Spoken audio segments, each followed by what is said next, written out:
جنگ مسلط ہوئی تو یقینی اور فیصلہ کن جواب دیں گے، عوام کی امنگوں کا ہر قیمت پر احترام کیا جائے گا۔ کور کمانڈرز کانفرنس کا اعلامیہ جاری، مسلح افواج عوام کے ساتھ کھڑی ہیں۔ Army chief general Asim Munir کا خصوصی کور کمانڈرز کانفرنس سے خطاب۔ شرکاء نے کہا پہلگام واقعے کے بعد بھارتی افواج LOC کے معصوم شہریوں کو مسلسل نشانہ بنا رہی ہیں۔ بھارت کا پانی کو بطور ہتھیار استعمال کرنا انتہائی خطرناک ہے، اس سے جنوبی ایشیا میں عدم استحکام میں اضافہ ہوگا۔ بھارت جان بوجھ کر عدم استحکام چاہتا ہے، بھارتی کوششوں کو شکست دی جائے گی۔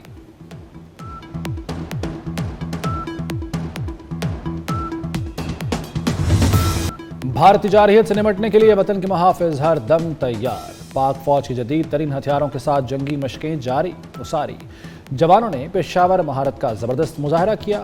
گزشتہ روز army chief general Asim Munir نے جنگی مشقوں کا مشاہدہ کیا تھا۔ برادر ملک کشیدگی میں کمی کے لیے بھارت پر دباؤ ڈالیں، پاکستان کی کامیابیاں خطرے میں ڈالنے کی بھارتی کوششیں ناقابل فہم ہیں۔ وزیر اعظم کی سعودی، کویت اور متحدہ عرب امارات کے سفیروں سے ملاقات میں گفتگو۔ شہباز شریف نے پہلگام واقعے سے پاکستان کو جوڑنے کے الزامات مسترد کر دیے۔ واقعے کی غیر جانبدار بین الاقوامی تحقیقات کے مطالبے کا اعادہ۔ سعودی سفیر نے کہا امن و استحکام کے لیے پاکستان کے ساتھ کام کرنا چاہتے ہیں۔ کویتی سفیر نے کہا کویت علاقائی امن اور سلامتی کے لیے پاکستان کے ویژن کا حامی ہے۔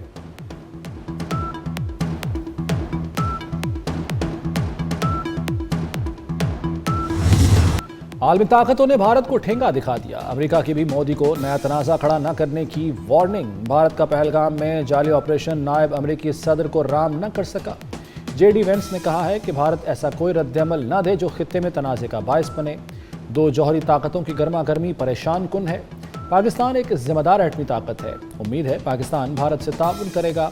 ترجمان امریکی محکمہ خارجہ ٹیمی بروس نے کہا کہ پاکستان اور بھارت ذمہ داری کا مظاہرہ کریں، خطے میں امن و استحکام برقرار رکھیں۔ پانی روکنے کا کوئی سٹرکچر بنایا تو اسے تباہ کر دیں گے، وزیر دفاع خواجہ آصف نے بھارت کو خبردار کر دیا۔ کہتے ہیں سندھ طاس معاہدے کی خلاف ورزی آسان نہیں، یہ پاکستان کے خلاف اعلان جنگ ہوگا۔ بھارت نے پہلگام واقعے کا کوئی ثبوت نہیں دیا، بھارت اب اپنے ہی بیانیے کا مغوی بن چکا ہے۔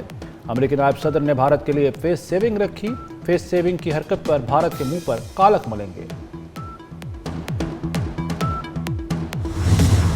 پاکستان سندھ طاس معاہدہ معطلی پر بھارت کو نوٹس دے گا، معاہدہ معطلی کی وجوہات طلب کی جائیں گی۔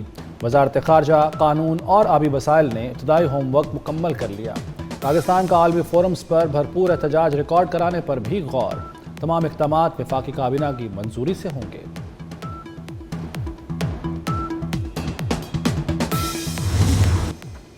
چین ہمیشہ پاکستان کے ساتھ مضبوطی سے کھڑا رہے گا، centre for China and globalisation کے نائب صدر اور چینی صدر کے سابق معاون ڈاکٹر وکٹر گاؤ نے پاکستانی موقف کی حمایت کر دی۔ کہتے ہیں پہلگام حملے کی مکمل اور غیر جانبدار تحقیقات ضروری ہیں، کسی بھی جارحیت کو روکنا وقت کی اہم ضرورت ہے۔ پاکستان کے خلاف کسی بھی جارحیت کے خلاف چین پاکستان کے ساتھ کھڑا ہوگا۔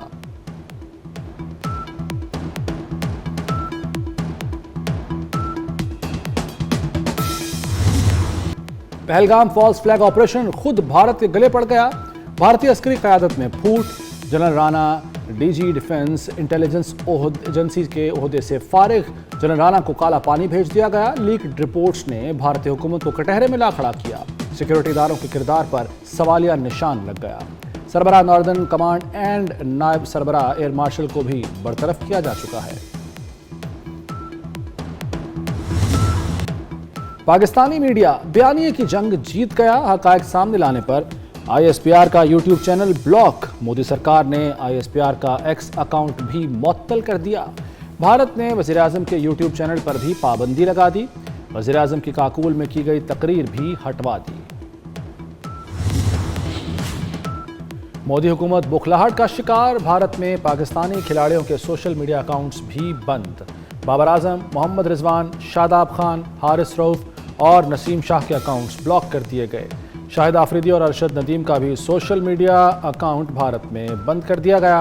اداکارہ ماہرہ خان، ہانیہ عامر، فواد خان، صبا قمر، سجل علی، علی ظفر، اقرا عزیز، بلال عباس کے اکاؤنٹس بھی بلاک کر دیے گئے۔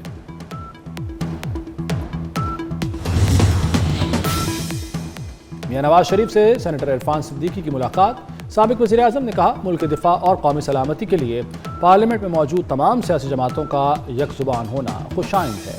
ملک کے دفاع کے لیے اختلافات ایک طرف رکھنا اچھی روایت ہے۔ پارلیمنٹیرینز کے اس کردار سے قومی یکجہتی کو فروغ ملے گا۔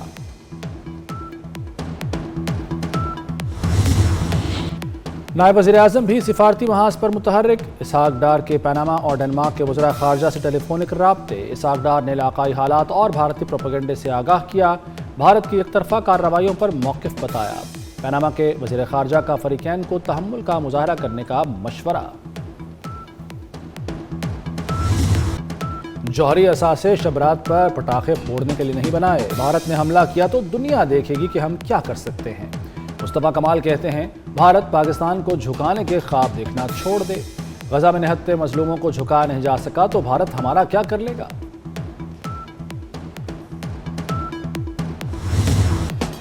بھارتی پروپیگنڈا بے نقاب کرنے کا مشن۔ پاکستانی مندوب عاصم افتخار کی سیکرٹری جنرل انتونیو گوتریس سے ملاقات۔ جنوبی ایشیا میں سلامتی کی ابھرتی ہوئی صورتحال پر گفتگو۔ دونوں رہنماؤں کا خطے میں کشیدگی کے خاتمے کی کوششوں پر زور۔ عاصم افتخار نے علاقائی امن و استحکام کے لیے پاکستان کے عزم کا اعادہ کیا۔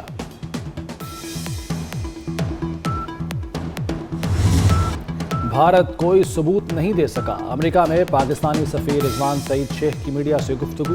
کہا کسی بھی مہم جوئی کا بھرپور جواب دیں گے۔ پاکستان اور بھارت ایٹمی طاقت ہیں، تصادم ہوا تو کچھ نہیں کہا جا سکتا۔ جنگی جنون میں پاگل بھارتی فضائیہ کی بڑی تعداد میں پائلٹس کی ہلاکتیں، حادثات ناقص حفاظتی معیار اور غیر پیشہ ورانہ آپریشنل تیاریوں کی واضح مثال۔ 30 سال میں 550 سے زائد فضائی حادثات میں 150 سے زائد بھارتی پائلٹ ہلاک ہو چکے۔ بھارتی فضائیہ میں ہلاک پائلٹس کی تعداد کارگل جنگ میں ہونے والی ہلاکتوں سے 30 گنا زیادہ ہے۔ نوٹنکیا مودی مسلمانوں کے تعصب میں اندھا ہو گیا، مسلمانوں کے گھروں پر حملے کے بعد ان کی معیشت پر بھی منظم وار کرنے لگا۔ ہریانہ میں مسلمانوں کو دکانیں خالی کرانے کے لیے 2 دن کا الٹیمیٹم دے دیا گیا۔ بھارتی پولیس کی سرپرستی میں انتہا پسند ہندو جتھوں کی شکل میں گلی گلی مسلمانوں کو ڈرانے لگے۔ 2 قومی نظریے کی حقیقت کا ایک اور ثبوت سامنے آ گیا۔ بھارتی شہری کے ساتھ شادی شدہ پاکستانی خاتون 41 سال بعد ملک بدر کر دی گئی۔ اپنی 2 بیٹیوں، شوہر اور گھر کو چھوڑنے پر خاتون شردا بھائی نے شکوہ کیا کہ پہلگام حملے کی اجتماعی سزا ہم سب کو دی جا رہی ہے۔ مقبوضہ کشمیر میں بے گناہ مسلمانوں کے گھر تباہ کرنے کا سلسلہ جاری۔ پلوامہ میں کشمیری خاندان کے گھر کو بارودی مواد سے اڑا دیا گیا۔ مکان کھنڈر میں تبدیل ہونے پر کشمیری خاتون پھٹ پڑی۔ کشمیری بزرگ خاتون ہندوتوا نظریے کے آگے ڈٹ گئیں، بھارت کے حق میں نعرہ لگانے سے انکار کر دیا۔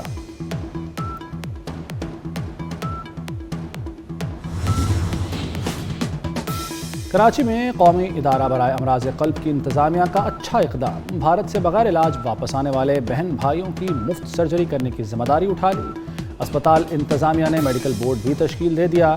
7 سالہ منسا اور 9 سالہ عبداللہ پیدائشی طور پر دل کی بیماری میں مبتلا ہیں۔ بھارت نے پہلگام واقعے کو بنیاد بنا کر پاکستانی مریضوں تک کو نکال دیا۔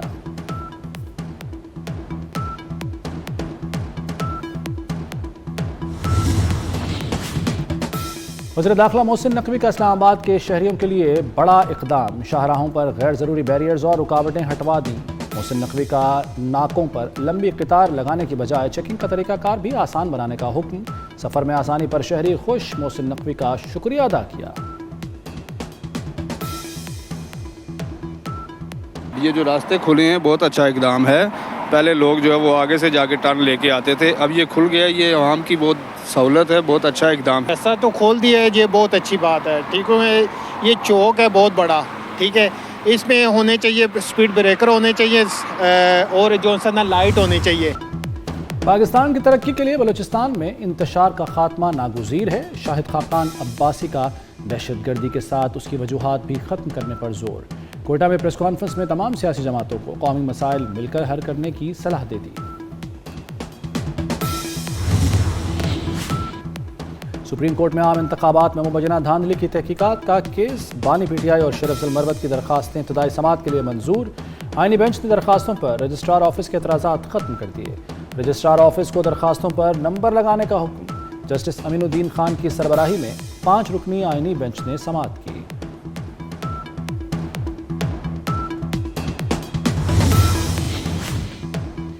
وزیراعلیٰ مریم نواز کی زیر صدارت اجلاس لاہور ڈیولپمنٹ پلان پر پیش رفت کا جائزہ لیا. سینئر وزیر اور چیف سیکرٹری کو منصوبے کی بروقت تکمیل کا ٹاسک.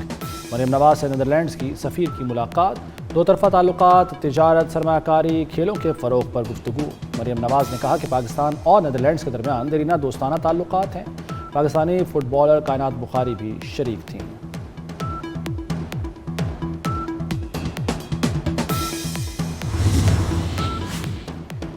وزیر ریلوے حنیف عباسی کا ریلوے اسٹیشن کا دورہ. ناقص صفائی پر ڈویژنل میڈیکل افسر سائمہ ممتاز معطل. ملازمین کی غیر حاضری کا نوٹس. اسٹیشن ماسٹر کی سرزنش.